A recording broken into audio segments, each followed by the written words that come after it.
course, a really groundbreaking idea. But if you think at it, it is quite obvious. And this clarifies that sometimes groundbreaking ideas are very obvious. In an insight, after they have conceived, they look very obvious. If they are obvious after their discovery, they were obvious even before their discovery. This means that sometimes, in order to do something really groundbreaking, you don't need to do something really exceptional, to have an idea that it's absolutely out of your imagination. Sometimes you just need to look at what you see and to understand the obvious. And what he did is, basically, he took a tube, and a long tube, and he filled the part of the tube with sand. So he put here a filter, 2 filters, in order to retain the sand without this piece of the tube, this confined zone. And then he pushed water through the sand. So this is the sand. He measured, of course, the length of this sand part, and he had the idea of putting 2 piezometers here in order to measure what is the level of the free surface of water before entering into the sand. And of course, you understand that in order to pass through the sand, water loses energy. So he put another piezometer here. And he found a lower level. And basically, he measured the decline in hydraulic head, which is a very simple thing to do. And this is delta H. And then he measured the water flow, Q. He measured this. And therefore, he could relate the water flow to the length of the sand, of course, the diameter of the tube, and but he could then identify the flow per unit area and the decline in hydraulic head. And the decline in hydraulic head divided by the length of the decline, he made the experiment in static conditions. He could estimate the relationship between flow and energy spent. And he could prove that this relationship between flow and energy depends on the properties of the medium, which is, of course, understandable. If the medium is permeable, there is the energy that you spend through it lower than with respect to a less permeable medium. And Darcy's law, it's precisely this one. You see, change in head divided by length related to the flow. This is the empirical Darcy's law, which is an essential basis of modern hydraulics. It was discovered in 1700, along the 1700. He lived in the 18th century.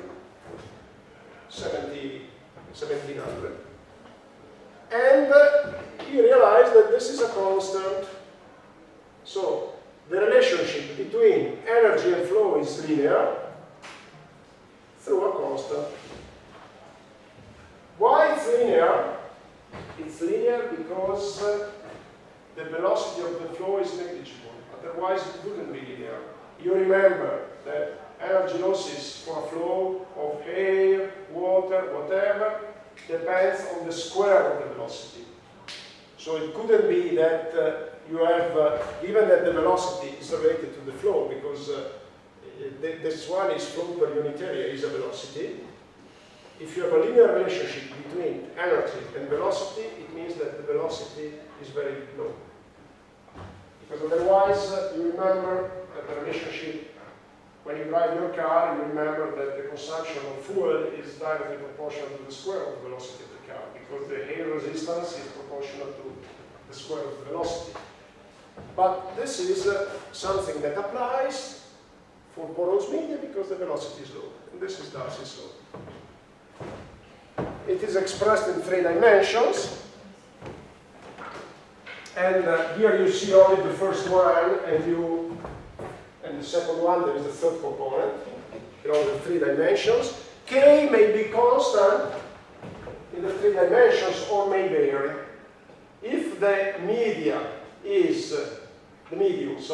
if the medium is isotropic, K is constant, like in this case. If it is not isotropic, K may change depending on the direction.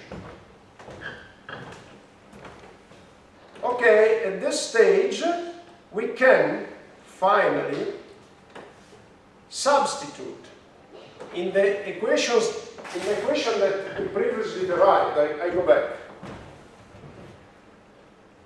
This one.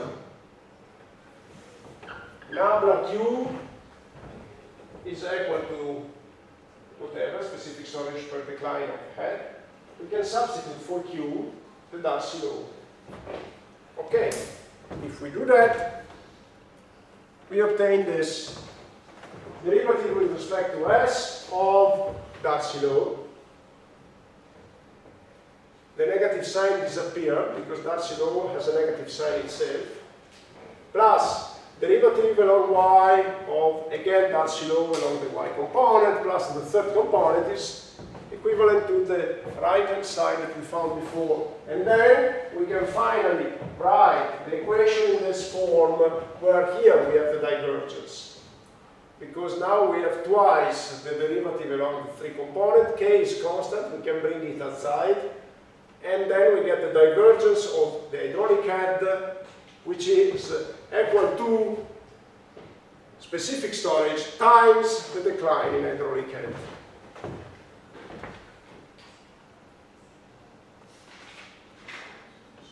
Okay.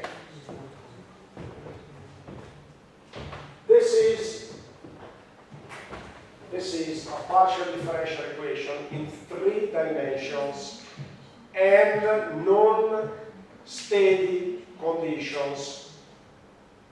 So it follows that non-steady means that there is a dependence on time, which is not necessary. This is very general. It's a 3D. It's differential. What does it mean? It means that, keep in mind, first, here you don't see the flow anymore, and you may say, but where is the flow? I'm interested in the flow. Yes, the flow, once that you know the hydraulic head, can be easily computed through Darcy's law. Once that you know K, and you know the hydraulic head, through Darcy's law, you compute the flow. So no problem if you don't see the flow explicitly here. If you add the Darcy law here, you get back the flow, no problem.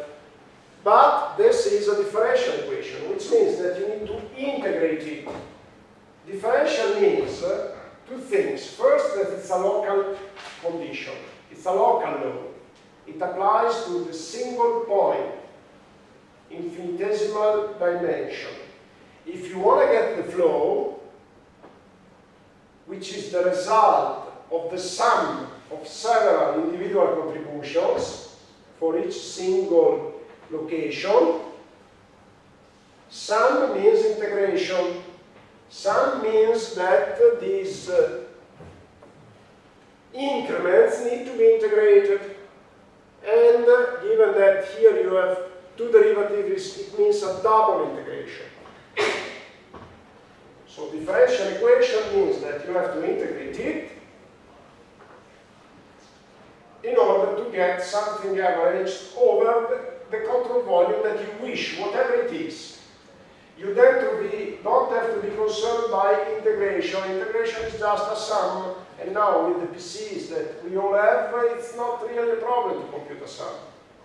The only problem is related to integration is the definition of the initial and boundary condition, because you remember this. You remember that any integration can be resolved if you fix an initial and a boundary condition. Basically, integration is the sum of several terms, so you need a starting level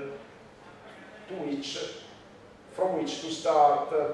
And therefore, it means that you know the water table, the level, you need to know the level of the water table at the boundaries of your control volume. If the boundary is impermeable, the water table can be easily computed at the boundary, and remember that also you have a condition on the flux, which is 0, which means that the derivative of the head is 0 if the boundary is impermeable.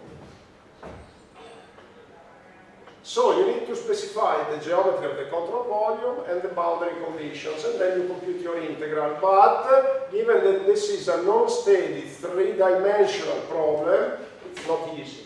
It's not easy to give boundary conditions in 3 dimensions. It's not easy to specify a control volume in 3 dimensions, and it's not easy to resolve a non-steady problem.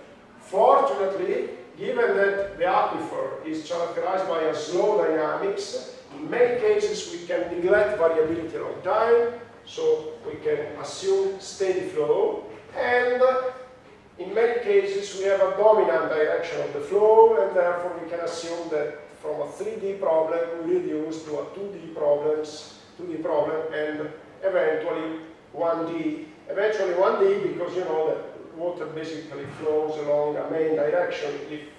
If it is free to flow, the water flows in the direction of the highest gradient, and therefore it's just 1. In many cases we can make this assumption and the problem becomes simpler. This basically it's it for groundwater flow, and next time we will pass to another problem. This is a question that I may ask at the exam. I consider it a question that it's not easy because one has to study, to make some study, to remember everything. And usually I reserve this question for students that look prepared.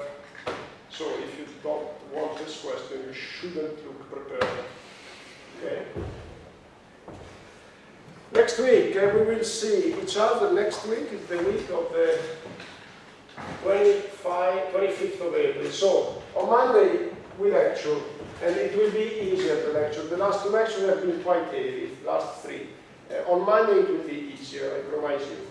I have a very limited uncertainty for Tuesday. So Tuesday I'm not sure if I can lecture. And if I can, which is likely, I'll ask you to bring your PC, and I want to anticipate it. If I cannot, I'll tell you on Monday, if you don't mind. If you need to know in advance because you are planning some vacation or etc., just send me an email. I think I will clarify my doubt by tomorrow. And in any case, on Monday, I would like to take an agreement with you. We need to get back some hours of lectures in May. And I would like to agree with you what are the possible days in order to fix a couple of additional hours along 2-3 weeks.